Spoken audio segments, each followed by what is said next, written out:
नमस्कार, स्वागत है आप सभी का। मैं हूं आपके साथ कृतिका। बुलेटिन करेंगे शुरुआत और सबसे पहले एक नजर सुर्खियों पर।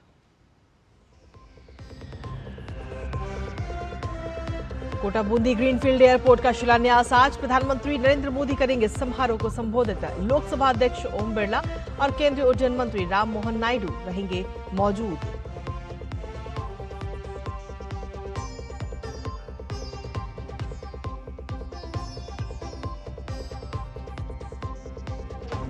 पश्चिम बंगाल में एसआईआर की प्रक्रिया तेज। आज पहुंचेंगे ओडिशा और झारखंड के 200 न्यायिक अधिकारी। प्रक्रिया के खिलाफ धरने पर बैठे सीएम ममता। भाजपा ने कहा घुसपैठियों को बचाने और वोट बैंक बनाने के लिए दे रही है धरना।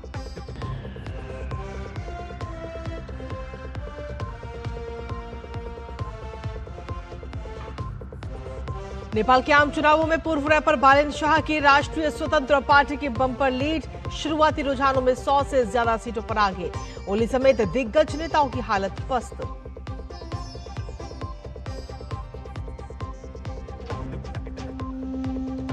अमेरिका के राष्ट्रपति डोनाल्ड ट्रंप की ईरान को कड़ी चेतावनी। कहा संघर्ष को खत्म करने के लिए बिना किसी शर्त के आत्मसमर्पण करे तेहरान।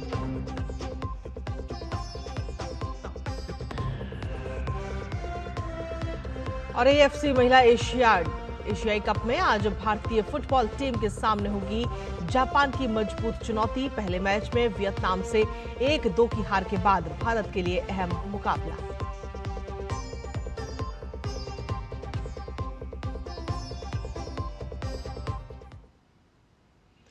तो ये थी प्रमुख सुर्खियां और अब खबरों में बात विस्तार से। सबसे पहले बात कोटा के ग्रीनफील्ड एयरपोर्ट की, जहां कोटा के ग्रीनफील्ड एयरपोर्ट का सपना अब हकीकत में बदलने जा रहा है। जी हां, आज कोटा बूंदी ग्रीनफील्ड एयरपोर्ट का शिलान्यास होगा और इस परियोजना की अनुमानित लागत 1507 करोड़ रुपए है। प्रधानमंत्री नरेंद्र मोदी शिलान्यास कार्यक्रम को संबोधित करेंगे, तो वहीं लोकसभा अध्यक्ष ओम बिरला, मुख्यमंत्री भजनलाल शर्मा एवं केंद्रीय नागरिक उड्डयन मंत्री राम मोहन नायडू भूमि पूजन एवं शिलान्यास के दौरान वहां पर मौजूद रहेंगे। साथ ही आपको बता दें कि राजस्थान सरकार ने A321 श्रेणी के विमानों के संचालन के लिए उपयुक्त ग्रीनफील्ड हवाई अड्डा विकसित करने के लिए 440 हेक्टेयर भूमि हस्तांतरित की है।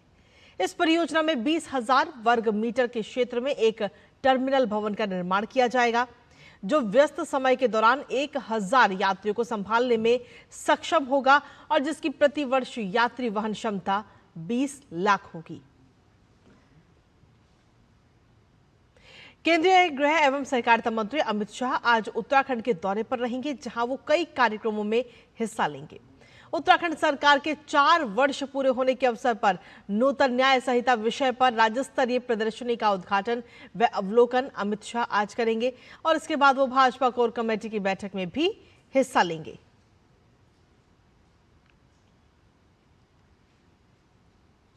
नई दिल्ली में आयोजित रायसीना डायलॉग के 11वें संस्करण का आज तीसरा और आखिरी दिन है।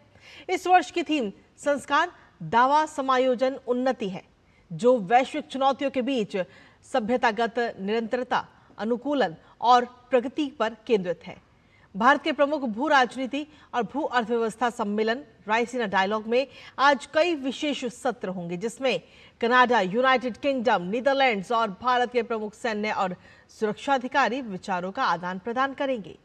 इस संवाद के तहत भारत के विदेश मंत्री एस जयशंकर, विज्ञान और प्रौद्योगिकी सलाहकार अजय सूद और अन्य शीर्ष हस्तियां वैश्विक सुरक्षा, आर्थिक नीति और वैश्विक विकास के मुद्दों पर चर्चा करेंगी। इस संवाद में भारत के बढ़ते वैश्विक प्रभाव को स्पष्ट रूप से देखा जा सकता है, जो अंतर्राष्ट्रीय मंचों पर अपनी स्थिति मजबूत करने की दिशा में लगातार अग्रसर है। और इससे पहले बीते कल रायसीना डायलॉग के दूसरे दिन वैश्विक सुरक्षा, रक्षा सहयोग और उभरती तकनीकों जैसे विषयों पर अहम चर्चाएं हुई। कई प्रमुख सत्रों में बदलते भू राजनीतिक समीकरण और वैश्विक स्थिरता बनाए रखने में रक्षा निर्माण की भूमिका पर विचार विमर्श किया गया। राष्ट्रीय राजधानी दिल्ली इन दिनों रायसीना डायलॉग के आयोजन का केंद्र बनी हुई है। रायसीना डायलॉग के दूसरे दिन वैश्विक सुरक्षा, रक्षा सहयोग और बदलते भू राजनीतिक परिदृश्य पर गहन चर्चा हुई। दूसरे दिन के प्रमुख आकर्षणों में से एक द ज्योमेट्री ऑफ पावर सत्र रहा, जिसमें फिनलैंड के राष्ट्रपति अलेक्जेंडर स्टब ने विदेश मंत्री एस जयशंकर के साथ बातचीत की। इस चर्चा में वैश्विक शक्ति संतुलन में हो रहे बदलाव और उभरती बहुध्रुवीय विश्व व्यवस्था पर चर्चा हुई। We come to what is the cost for peace and security. Well, we can see it right now, and this is what makes me so optimistic that we're going to have this new multilateral moment. And so I try to see the silver lining and say, well, because we're seeing what's going on in the Middle East, we're seeing what's going on in Ukraine, we're seeing what's going on in Sudan, therefore we need to come together. कार्यक्रम के दौरान विदेश मंत्री S Jaishankar ने वैश्विक भू राजनीति के बदलते स्वरूप और तेजी से बदलती अंतर्राष्ट्रीय व्यवस्था के अनुरूप देशों के ढलने की आवश्यकता पर बल दिया। उन्होंने वैश्विक मंचों पर भारत की बढ़ती भूमिका और रणनीतिक स्वायत्तता तथा सहयोग के प्रति देश की प्रतिबद्धता को भी रेखांकित किया। This was the order by the West, for the West, from the West. Now, it doesn't mean that others didn't use it. Smart people did, smart countries did.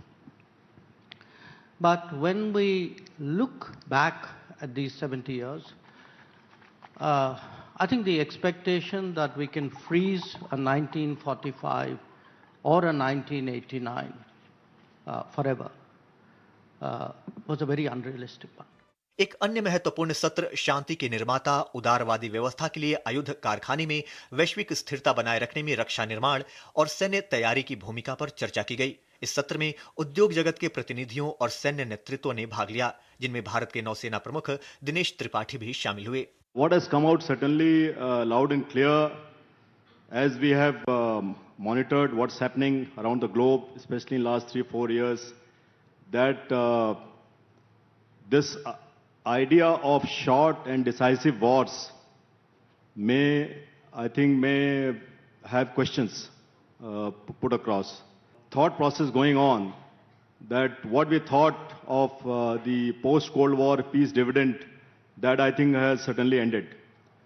And therefore, countries have to be ready for their own national security, and in that case, obviously building their own defense industrial complex. दूसरे दिन कृत्रिम बुद्धिमत्ता, श्रम गतिशीलता, खाद्य सुरक्षा और उभरती तकनीकों जैसे मुद्दों पर भी चर्चा हुई। 2016 में शुरू होने के बाद से रायसीना डायलॉग वैश्विक रणनीति पर चर्चा के प्रमुख मंचों में से एक बन चुका है। भारत के लिए यह सम्मेलन उसकी बढ़ती वैश्विक भूमिका को भी दर्शाता है और देश को भू राजनीति, सुरक्षा और अंतर्राष्ट्रीय सहयोग पर वैश्विक बहस को दिशा देने वाली एक महत्वपूर्ण शक्ति के रूप में स्थापित करता है। ब्यूरो इनपुट के साथ अक्षय डोंगरे की रिपोर्ट, डीडी न्यूज। और इसी बीच बुलेटिन में वक्त एक छोटे से ब्रेक का है, आप बने रहिए हमारे साथ। सिप सिप जीरा सिप जीरा सिप, MDH का जलजीरा जीरा सिप, जीरा सिप जीरा सिप, प्यास बुझाए ठंडक लाए सबको भाए जीरा सिप, MDH का जलजीरा जीरा सिप, जीरा सिप असली रिफ्रेशिंग, असली स्वाद, असली मजा।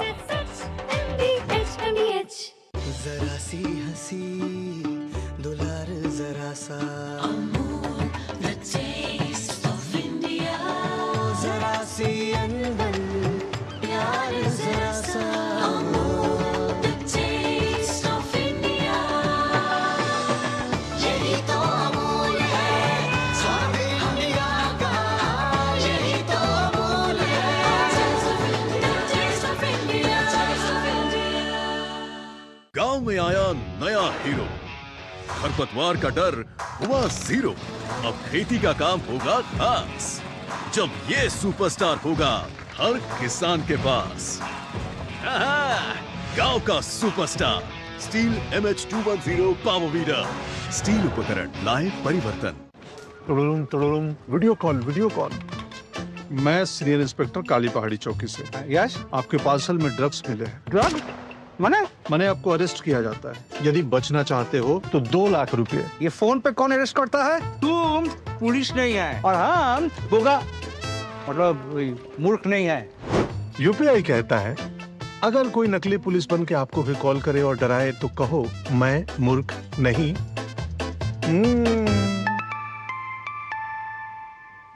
जाइए आप भी किसी का टेस्ट लीजिए। और ब्रेक के बाद एक बार फिर से स्वागत आप सभी का। खबरों में आगे बढ़ते हैं। बात अब पश्चिम बंगाल की, जहां जारी एसआईआर प्रक्रिया में सुप्रीम कोर्ट के आदेश के बाद अब ओडिशा और झारखंड के 200 न्यायिक अधिकारी जुड़ने जा रहे हैं। ये अधिकारी आज पश्चिम बंगाल पहुंच जाएंगे और तार्किक विसंगतियों को दूर करने के लिए कोलकाता हाईकोर्ट के न्यायिक अधिकारियों के साथ सोमवार से बंगाल के अलग अलग जिलों में काम करेंगे। पश्चिम बंगाल के मुख्य निर्वाचन अधिकारी ने बताया कि न्यायिक अधिकारी आज और कल न्यायिक निर्णय प्रक्रिया पर 2 दिवसीय प्रशिक्षण कार्यक्रम में भी होंगे। इसके बाद सोमवार से राज्य के मौजूदा न्यायिक अधिकारियों की टीम में शामिल हो जाएंगे, जो पहले से ही चल रही न्यायिक निर्णय प्रक्रिया में लगे हुए हैं। इस तरह न्याय प्रक्रिया में शामिल न्यायिक अधिकारियों की कुल संख्या बढ़कर 732 हो जाएगी।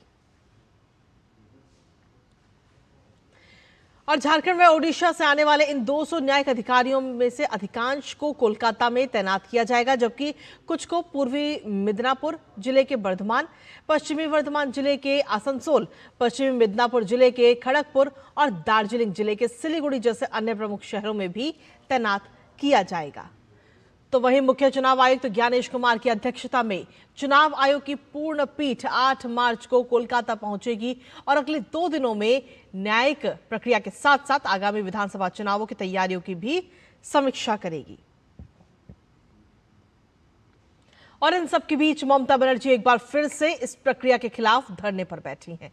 बीजेपी ने ममता बनर्जी और टीएमसी सरकार पर घुसपैठियों के समर्थन और संरक्षण का आरोप लगाया है।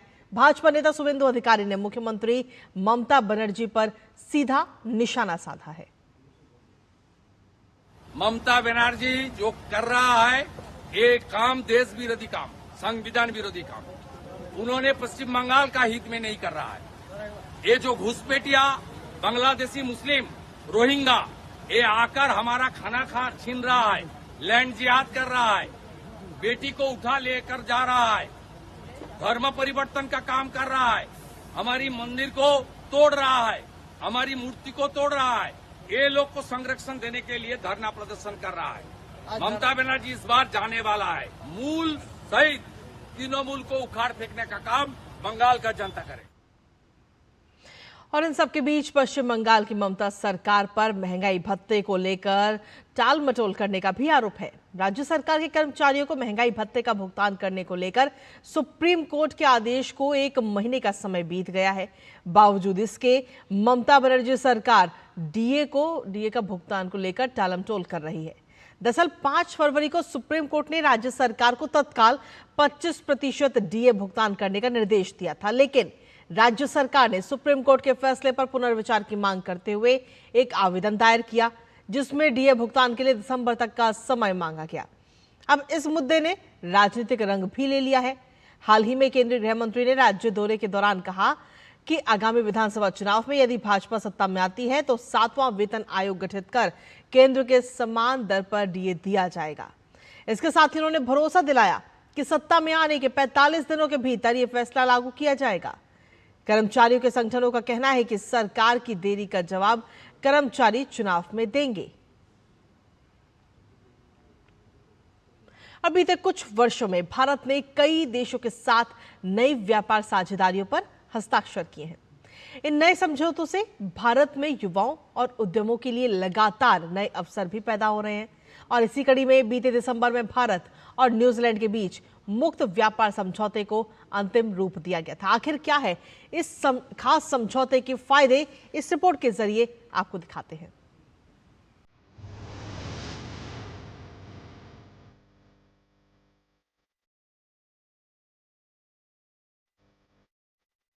दो 2047 तक विकसित भारत के लक्ष्य को सामने रखकर बीते कुछ वर्षों में भारत ने आर्थिक विकास की नई इबारत लिखी है। साथ ही भारत ने सुनहरे भविष्य को सुनिश्चित करने के लिए अपनी वैश्विक व्यापार साझेदारियों का लगातार विस्तार किया है। इसी कड़ी में बीते दिसंबर में भारत न्यूजीलैंड मुक्त व्यापार समझौते को अंतिम रूप दिया गया।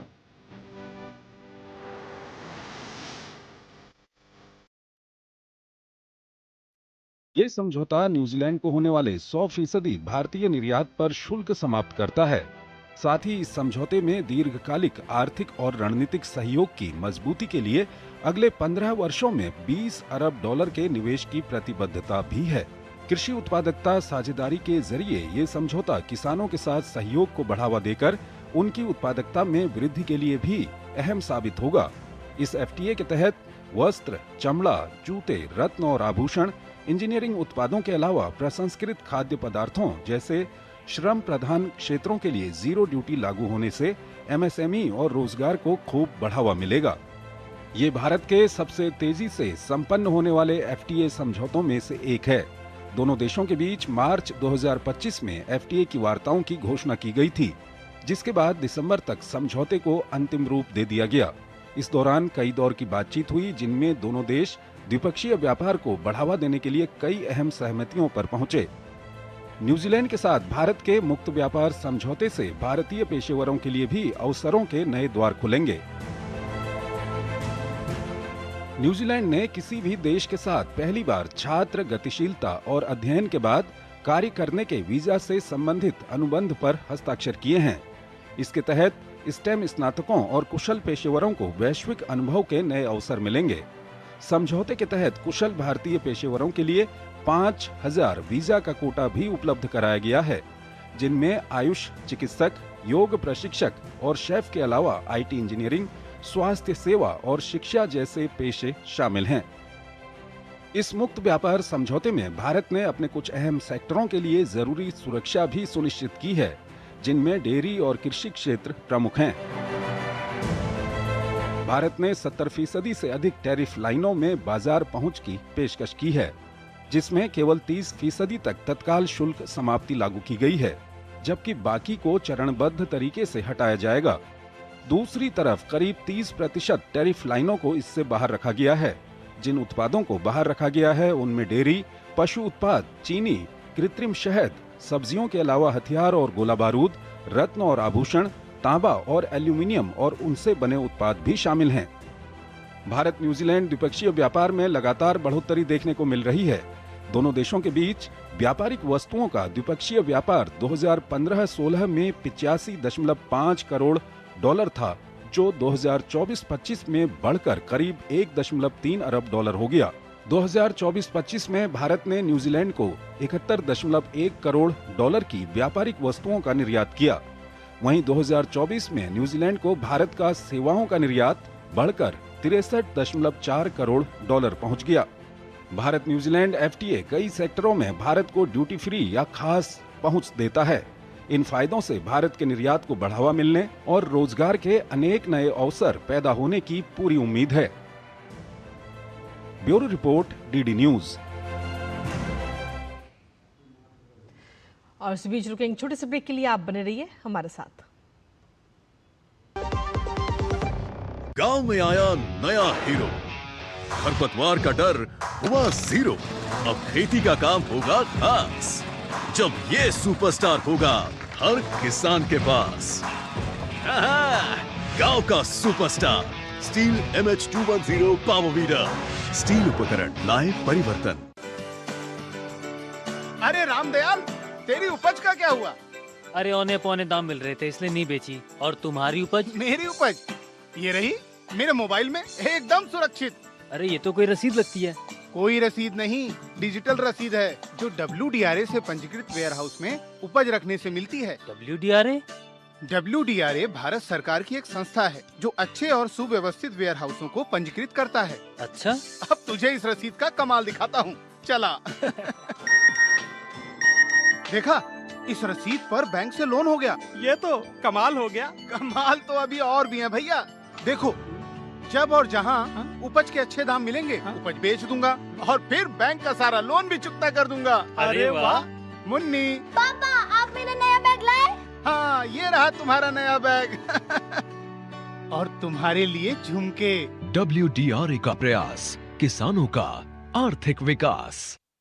सुनो, एक अच्छी इंश्योरेंस पॉलिसी AI से पूछते हैं। एक ऐसी पॉलिसी जिसमें प्रीमियम पेमेंट हो लिमिटेड पर इनकम आती रहे लाइफ टाइम। LIC का जीवन उत्सव। एक ऐसी पॉलिसी जो दे होल लाइफ इंश्योरेंस कवर भी। LIC का जीवन उत्सव। वाह, चलो तो LIC की जीवन उत्सव पॉलिसी ही लेते हैं। मैं भी तुमसे यही कह रही थी, LIC का Jeevan Utsav. Life time celebration मनाइए। LIC के जीवन उत्सव के साथ फ्यूचर सेट है। और ब्रेक के बाद एक बार फिर से स्वागत आप सभी का। खबरों में आगे बढ़ते हैं। ईरान और अमेरिका इजराइल के बीच चल रही जंग 8वें दिन में पहुंच गई है। अब पश्चिम एशिया में हालात गंभीर होते जा रहे हैं। इन सब के बीच इजराइल की सेना ने आज तड़के ईरान की सरकारी बुनियादी सुविधाओं पर व्यापक स्तर पर हमलों की एक बड़ी लहर शुरू करने का भी दावा किया है। कुछ ही देर बाद ईरान के सरकारी मीडिया ने बताया कि इजराइल के हमलों में मेहराबाद एयरपोर्ट के पास का इलाका भी निशाना बना। हवाई अड्डे के पास रहने वाले तेहरान के 2 लोगों ने संदेशों में बताया कि एयरपोर्ट को काफी नुकसान हुआ लगता है और उन्हें रनवे पर खड़े कुछ यात्री विमानों में आग लगी हुई भी दिखाई दे रही है। मध्य पूर्व में अमेरिकी सेनाओं की जिम्मेदारी संभालने वाले यूनाइटेड स्टेट्स सेंट्रल कमांड ने कहा कि 3000 से अधिक ईरानी ठिकानों पर हमला किया गया। इजराइल ने बैरूत के दक्षिणी उपनगरों पर हमले जारी रखे, जहां ईरान समर्थित संगठन हिजबुल्लाह का प्रभाव है। लेबनान के स्वास्थ्य मंत्रालय के अनुसार मृतकों की संख्या फिलहाल बढ़कर 217 हो चुकी है। इजराइल ने पूर्वी लेबनान के बालबेक जिले के नबी शीट इलाके पर भी हमला किया, जिसमें कम से कम 9 लोगों की मौत हुई। कल तेहरान पर इजराइल के भारी हमले हुए। पत्रकारों के अनुसार ये अब तक की सबसे तीव्र बमबारी में से एक थी।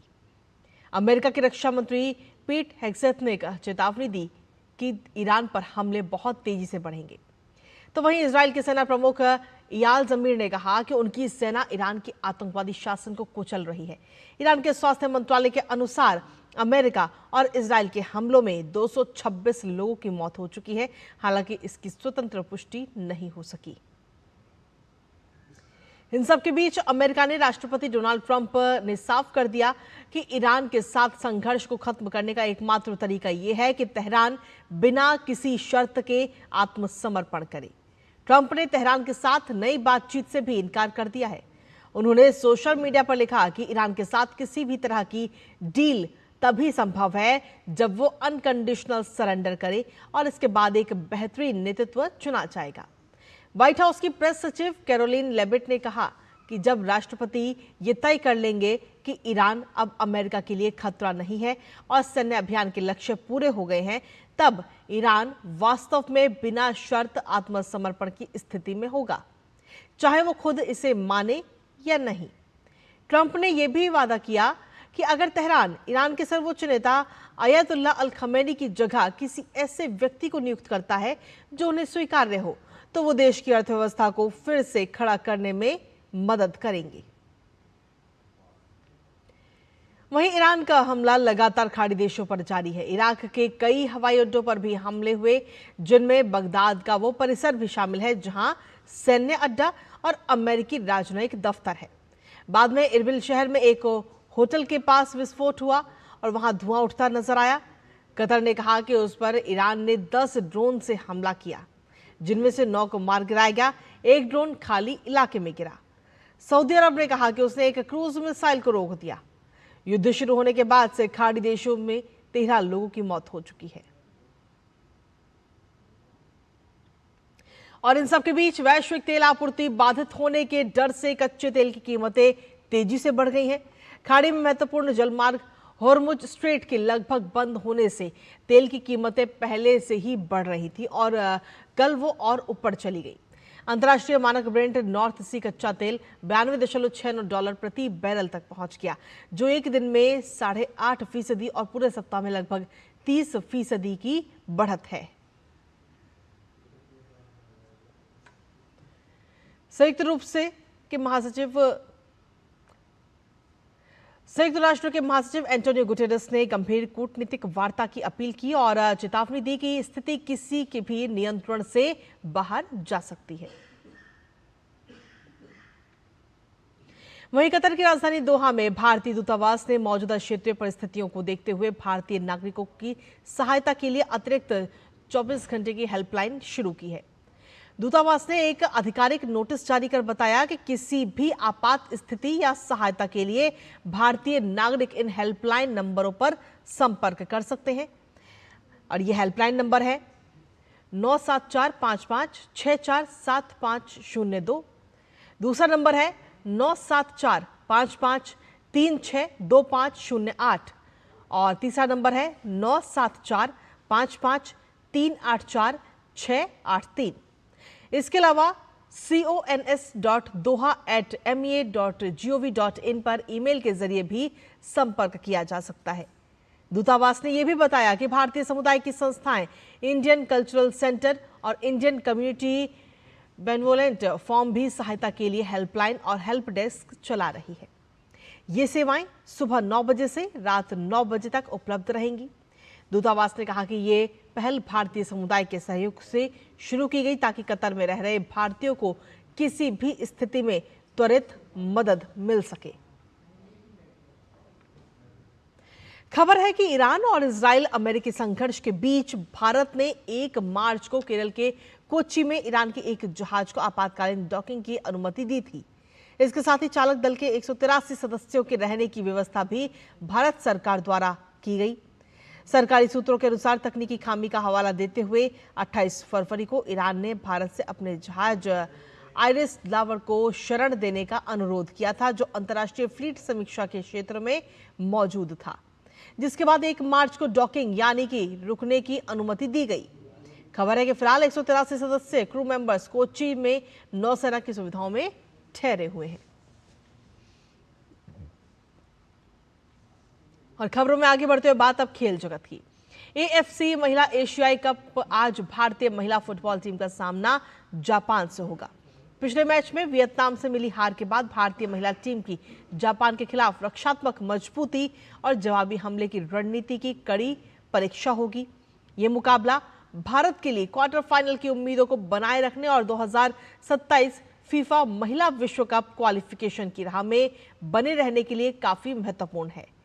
वियतनाम के खिलाफ मैच में दमदार प्रदर्शन से भारतीय महिला फुटबॉल टीम का आत्मविश्वास जरूर बढ़ा होगा। वियतनाम के खिलाफ भारत ने अंतिम समय में गोल गंवा दिया, जिससे उसे 1-2 से हार का सामना करना पड़ा। तो वहीं जापान के खिलाफ भारतीय टीम को कड़ी चुनौती का सामना भी करना पड़ सकता है। दुनिया के 8वें नंबर और 2 बार की चैंपियन टीम जापान पूरी तरह से अलग टीम होगी और भारत से कहीं बेहतर होगी। भारत और जापान AFC महिला एशियाई कप में तीसरी बार और 1999 में ग्रुप चरण के बाद पहली बार आमने सामने होंगे। और इसी के साथ फिलहाल मेरे साथ इस बुलेटिन में इतना ही। ब्रेक के उस पर देखिए हमारा खास कार्यक्रम नया सवेरा मेरे और सहयोगी आंचल के साथ। नमस्कार।